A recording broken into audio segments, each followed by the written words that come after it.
What's going on, everyone? Jetta Cameron and John Ritchie. It is 94 WIP. Great to be with you, off and rolling. On this Thursday morning, we'll look an awful lot going on in Philly sports, but obviously the headliner, Jeff Stoutland, out, and it hurts a lot. Now, Jared McCain out, trade deadline today. We'll get into that a bit, but a lot less than we anticipated because the Jeff Stoutland thing, to a large extent, came out of nowhere. And so here we are. They lose one of the great coaches they've ever had, and it leaves a tremendous void in the Eagles organization. We'll talk about it all show and certainly take your reaction, 215-592-9494. What's been reported by the various reporters. Did some really good digging on this. We'll get to that. What Jason Kelsey has said, the Eagles statement, Stoutland statement, all of it up ahead, 215-592-9494. Rich. Hello, Joe. Hello there, Johnny. The Bloody Mary was originally called the Bucket of Blood. Oh, geez. Well, it's not that different, I guess. No, but I think Similar. it's less Little enticing. A little bit less. I think I'd be nastier. less likely to order a bucket of blood I at guess. brunch, you know? This feels like a bucket of blood losing Stoutland. Guys, let's get right at it does. here. It is. So let me just start with this. This is a disaster. This is a disaster for the Philadelphia Eagles. There's no better word. Yeah, no, this is a disaster, and it's a tremendous mismanaged situation. Yes. And it's bad leadership. Yes. And it makes me question Nick Sirianni, and it makes me question Howie Roseman, and it makes me question Jeffrey Lurie.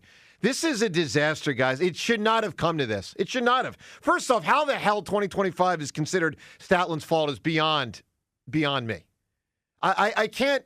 This came out last week. We were told that he was jettisoned from his job halfway through the year, and that was news to all of us. Yeah, I mean, That's guys, the first we ever heard. We all saw the season. I saw what happened. I saw it. You saw it. The whole offensive line was surgered prior to the year. Guys got injured. The quarterback stopped running. By the way, he was lousy when he had to throw the ball. The offensive coordinator is, I guess, over-challenged, overmatched, everyone says. I think Saquon was diminished. A.J. was in a bad mood the whole year. I don't think he tried in the playoff game hard enough. How is that Stoutland's fault?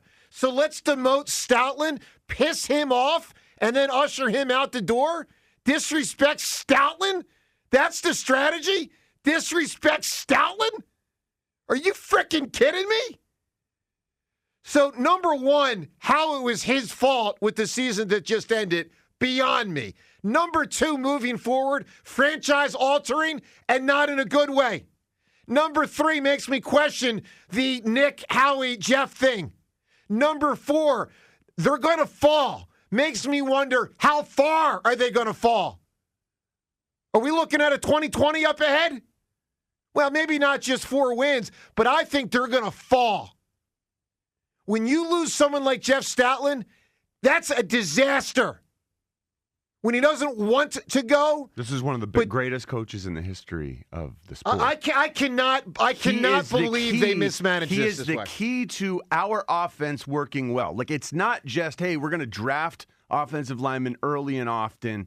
We are going to focus on the coaching and development of those offensive linemen all throughout their career. And that's why the Eagles have been so successful. That's a big part of the recipe. And Stoutland, yes, he is part of that recipe. Juan Castillo was part of that recipe. Howard Mudd was part of that recipe.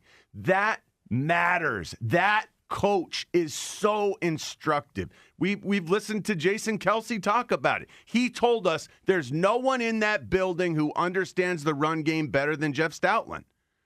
So you defend your buddy, Kevin Patullo, and blame Stoutland instead? Is that really what this is down to? Well, I don't know. They defended the front office is this is a front office thing more than a Sirianni thing. I don't know, James. He was demoted halfway through the year. But it's not about Patullo. We they were already got rid of told him. he was put down halfway through the year. He was, that job, that run game coordination, no longer yours. Well, it didn't seem like it panned out properly by the end. Of course not. Jeff Stoutland was not the problem.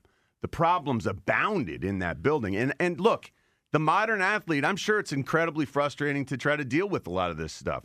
And so you got old heads in that building, Vic Fangio, Jeff Stoutland, who do provide a counterpoint. You know, you got the young coaches, you got point, counterpoint.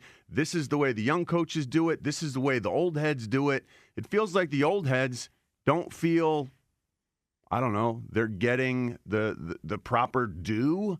Vic Fangio and Jeff Stoutland are probably the best coaches on that staff. Yeah, I would agree with that. 63 years old and 67 years old. It doesn't feel like they're at the end of the road, but they're telling us they don't want to do it here.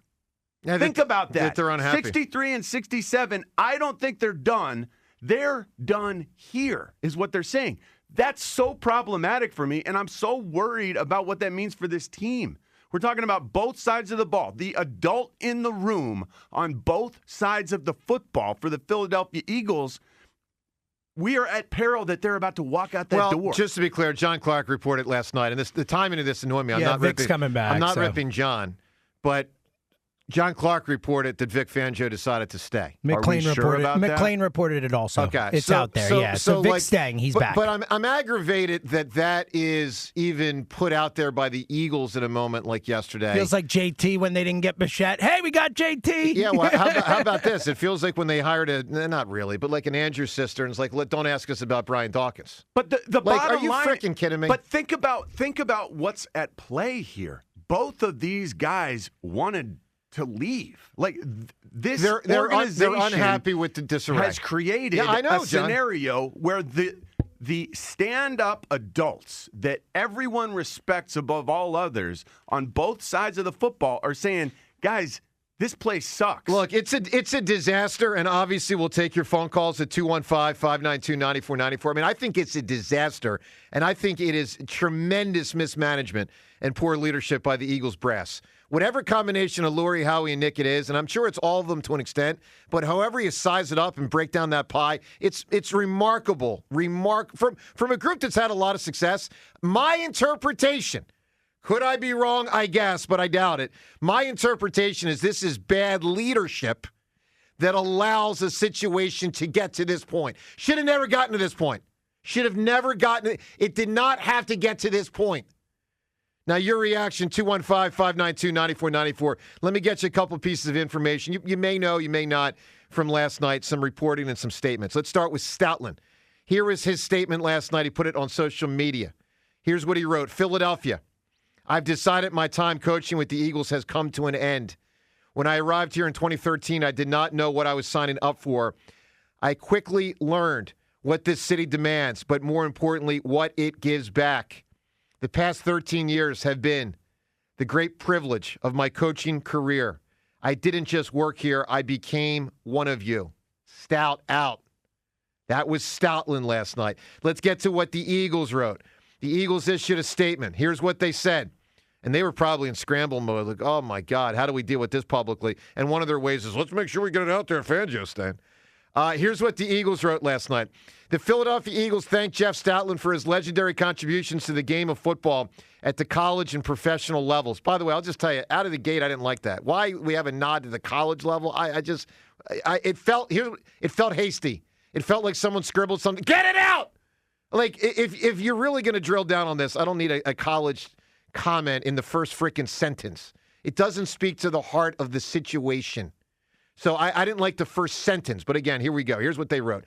The Philadelphia Eagles thank Jeff Stoutland for his legendary contributions to the game of football at the college and professional levels. Stout's influence throughout football is immense, having helped countless players reach their true potential, including many who went on to earn All-Pro honors and some who developed into Hall of Fame talents.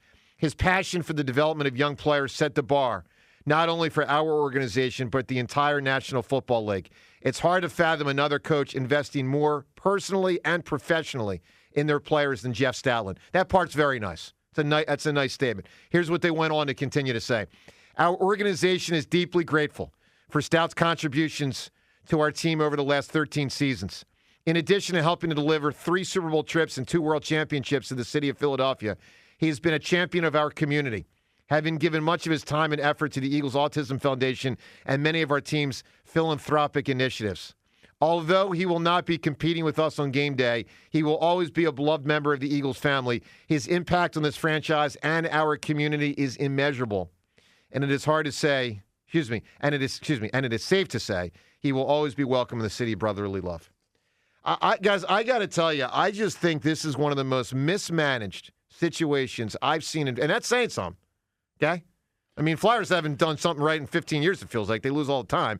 This feels so mismanaged. No question. And will lead to a disastrous outcome. Absolutely. The strongest part of the team, the offensive line, is definitely going to take a step back. Culture, likely to take a step back. And maybe overall team. Again, guys, I'm starting to wonder, do we have a 2020 about to happen? Well, what does it say about the team and the rules within that organization that we know Vic's coming back, but we know that he struggled with that. Right. That he didn't feel this place was hospitable enough for him to return at 67, and now Stoutland is basically saying this place is inhospitable to me.